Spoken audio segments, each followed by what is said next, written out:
President Obama delivered his final address to the United Nations General Assembly today as Commander-in-Chief.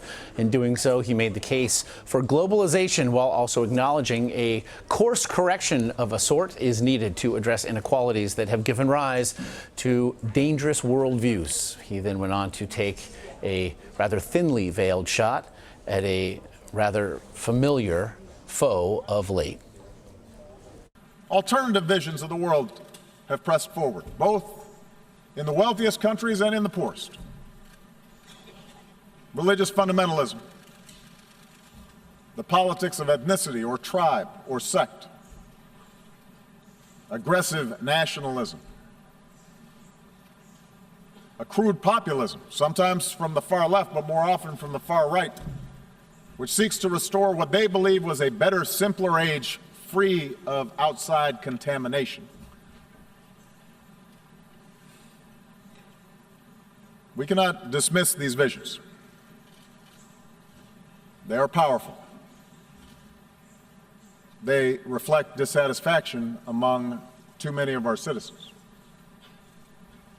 I do not believe those visions can deliver security or prosperity over the long term. But I do believe that these visions fail to recognize at a very basic level our common humanity. Moreover, I believe that the acceleration of travel and technology and telecommunications, together with a global economy that depends on a global supply chain, makes it self-defeating ultimately for those who seek to reverse this progress. Today, a nation ringed by walls would only imprison itself. CBS News Foreign Affairs correspondent Margaret Brennan now joins us from just outside the UN, where the remarks were made today. Margaret, variations of a common theme we heard today, as well as a certain nod there at the end, as I mentioned, to one very familiar foe of the president's of late.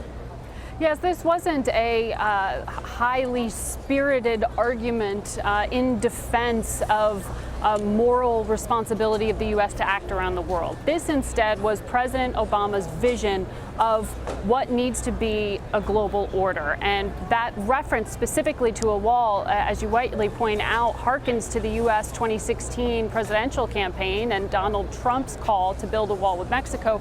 But he picked that theme up and ran with it throughout this speech, saying it's growing nationalism, tribalism, protectionism, whether it's in Europe, whether it's in Asia, that is leading to more conflicts there potentially, whether it's on behalf of Russia, that nationalism that has led them to send military troops not only into Syria but also a presence in Ukraine, really saying around the world these themes of people being frightened by changes related to economic globalization really are unfounded, that you need to invest in the global order, so to speak, join the international community, don't wall yourself off.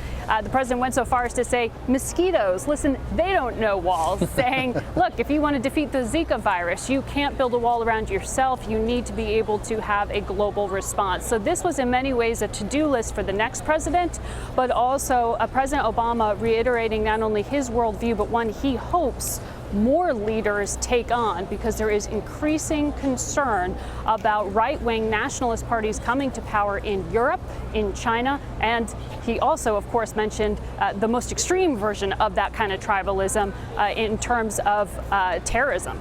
And certainly in another veiled targeting, if you will, of Donald Trump, asked countries around the globe to choose to reject those who would appeal to our worst impulses, saying we can choose a better history, as he quoted Martin Luther King in doing so.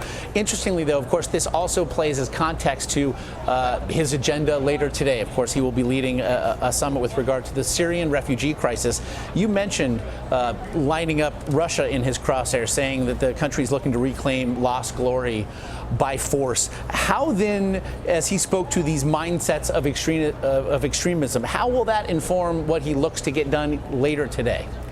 Well, the president is going to be meeting with a number of corporate leaders who are pledging money to help build educational facilities and other kind of tools within refugee camps and help to fund that massive crisis, the worst in 70 years. 65 million refugees flooding into countries worldwide, 5 million of them coming from that conflict in Syria. And that's really where the hole in the president's strategy is, many would say, which is until you end the war in Syria, until you get the Assad regime to stop bombing its own civilians, you will not stop seeing that flood of humanity seeking safe haven. So in many ways, this refugee crisis, the president would argue, is a defense of American values, defense of what should be the moral responsibility of the global community. But many in that global community would say America's not doing enough to take in refugees into the United States, taking in just 10,000, and also Syrian refugees, I should say, and also not doing enough to end that conflict. And right now, that peace process that the president was trying to jumpstart in Syria is in tatters.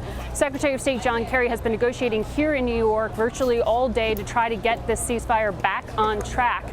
And remarkably, Josh, President Obama, when he stood at that lectern, did not specifically chastise Russia or Syria for bombing that UN convoy that the United States said they did, killing aid workers, instead saying they are still willing, President Obama is still willing to partner with Vladimir Putin in terms of joint military strikes in the future if it means ending that conflict. So it's really interesting. While the rhetoric was somewhat mild on that, behind the scenes, he is really sort of desperately trying to broker any kind of cessation of hostilities here to stop that flood of refugees and to stop the killing, even if it means partnering with the same military that is keeping Bashar al-Assad in power. Speaking to the staggeringly dire nature of the situation there in Syria, Margaret Brennan at the UN, as always, the insights are appreciated.